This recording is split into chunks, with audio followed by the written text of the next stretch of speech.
Hooray for Hollywood! Hello there, I'm Stan the Movie Man. This is your WIMZ.com movie review. This week your votes at WIMZ.com sent me to see whatever I wanted because Stan's Choice won! Yay!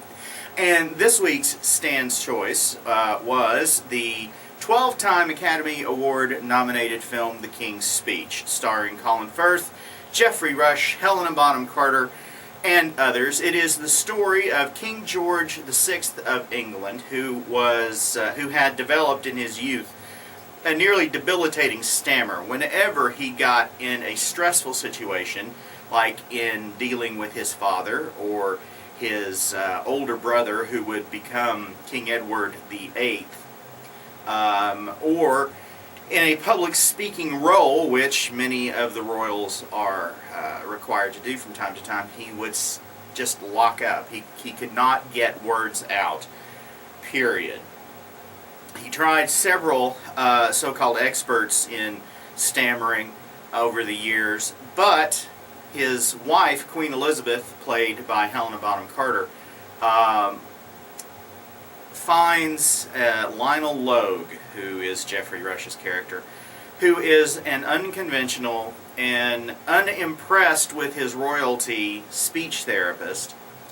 And it is the story of their relationship and how rocky it was, and how Logue helped the king overcome his speech problems at a time when England was entering World War II.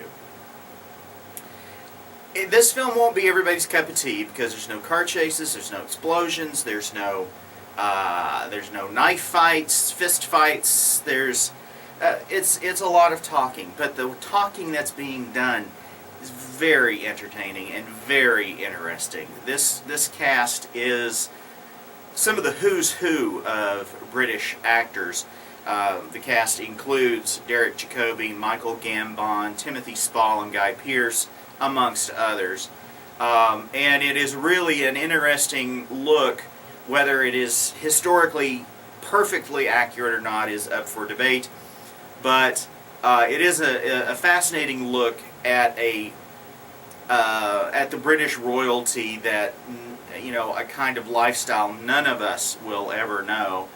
And it's also fascinating how, even though these people are steps, stories above the commoner, how Logue is completely unimpressed. Logue is actually an Australian, but he's unimpressed with the regality of the king, and treats him like an average person, which is precisely what the king needed. It's a really good movie. It's sweet, sad, funny, touching, and uplifting, all of it in various parts of the film. I really suggest you go see it.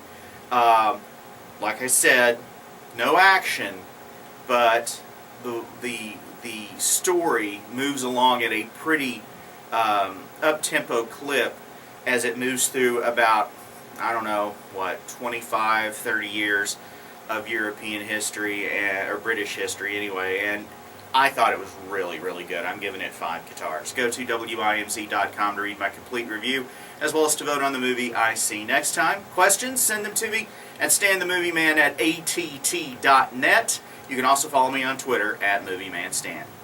Later.